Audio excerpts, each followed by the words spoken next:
Hi friends, welcome back to YouTube channel. ಎಲ್ಲರೂ ಹೇಗಿದ್ದೀರಾ friends? ಚೆನ್ನಾಗಿದ್ದೀರಾ ಅಂತ ಭಾವಿಸ್ತಾ ಬನ್ನಿ ಫ್ರೆಂಡ್ಸ್, ನಾನಿವತ್ತು ನುಗ್ಗೆ ಸೊಪ್ಪಿನ ಪಲ್ಯ ಮಾಡ್ತಾಯಿದ್ದೀನಿ. ನಾನು ಹೇಗೆ ಮಾಡ್ತೀನಿ ಅಂತ ತೋರಿಸ್ತೀನಿ.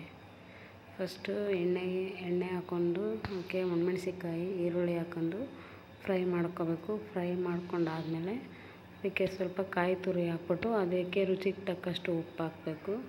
ಉಪ್ಪು ಹಾಕ್ಬಿಟ್ಟು ಬಾಡಿಸ್ಕೋಬೇಕು ಫ್ರೆಂಡ್ಸ್. ಬಾಡಿಸಾದ್ಮೇಲೆ ಅದು ಚೆನ್ನಾಗಿ ಸ್ವಲ್ಪ ಹಸಿ ಸ್ಮೆಲ್ಲೆಲ್ಲ ಹೋಗುತ್ತೆ.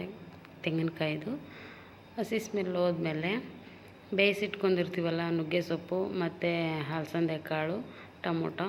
ನಾನು ಫಸ್ಟೇ ಅಲಸಂದೆ ಕಾಳು ಟೊಮೊಟೊ ಎರಡನ್ನೂ ಒಂದು 3 ವಿಸಿಲ್ ಕೂಗಿಸ್ಕೊಂಡಿದ್ದೆ ಫ್ರೆಂಡ್ಸ್.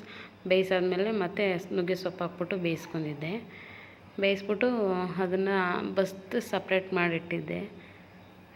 ಈಗ ಸೊಪ್ಪನ್ನು ಹಾಕ್ಕೊಂಡು ನೋಡಿ ಫ್ರೆಂಡ್ಸ್, ಒಗ್ಗರಣೆ ಮಾಡ್ತಾಯಿದ್ದೀನಿ. ಹೇಗಿದೆ ಅಂತ ತುಂಬ ಚೆನ್ನಾಗಿರುತ್ತೆ ಫ್ರೆಂಡ್ಸ್. ನೀವು ಇದೇ ಥರ ಟ್ರೈ ಮಾಡಿ.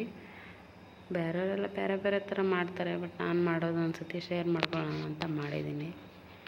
ಹೇಗಿದೆ ಅಂತ ಕಮೆಂಟ್ ಮಾಡಿ ಫ್ರೆಂಡ್ಸ್. ಲೈಕ್ ಮಾಡಿ, ಶೇರ್ ಮಾಡಿ, ಹಿಂದಿನ ವೀಡಿಯೋ ನೋಡಿ ಸಪೋರ್ಟ್ ಮಾಡಿ ಫ್ರೆಂಡ್ಸ್. ಮತ್ತು ವೀಡಿಯೋ ನೋಡ್ತಾ ಇದ್ದೀರಾ ಅಂದರೆ ಸಬ್ಸ್ಕ್ರೈಬ್ ಮಾಡ್ಕೊಂಡಿಲ್ಲ ಫ್ರೆಂಡ್ಸ್, ಬರೀ ವೀಡಿಯೋ ಮಾತ್ರ ನೋಡ್ತಾ ಇದ್ದೀರಾ. ಸಬ್ಸ್ಕ್ರೈಬ್ ಮಾಡಿಕೊಂಡು ಬೆಲ್ಲೈಕನ್ ಒತ್ತಿ. ಬೆಲ್ಲೈಕನ್ ಒತ್ತೋದ್ರಿಂದ ನಾನು ಮಾಡೋ ವೀಡಿಯೋಸು ಫಸ್ಟ್ ನೋಟಿಫಿಕೇಷನ್ ನಿಮಗೇ ಬರುತ್ತೆ.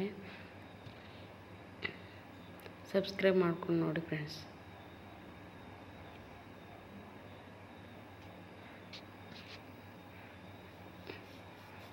ಮೆಣಸಿಕಾಯಿನ ಖಾರ ಮತ್ತು ಉಪ್ಸಾರು ಫ್ರೆಂಡ್ಸ್. ಮುದ್ದೆ ಜೊತೆಗೆ ಉಪ್ಸಾರು ಸೊಪ್ಪು ತಿಂತಾಯಿದ್ರೆ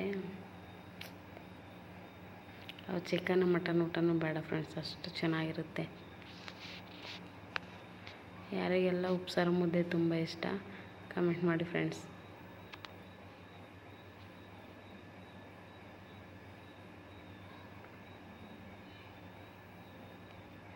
ಅದಕ್ಕೆ ಸ್ವಲ್ಪ ನಿಂಬೆಹಣ್ಣು ಹಿಂಡ್ಕೊಳ್ಳೋದ್ರಿಂದ ಉಪ್ಸಾರು ಟೇಸ್ಟ್ ಚೆನ್ನಾಗಿರುತ್ತೆ ಫ್ರೆಂಡ್ಸ್.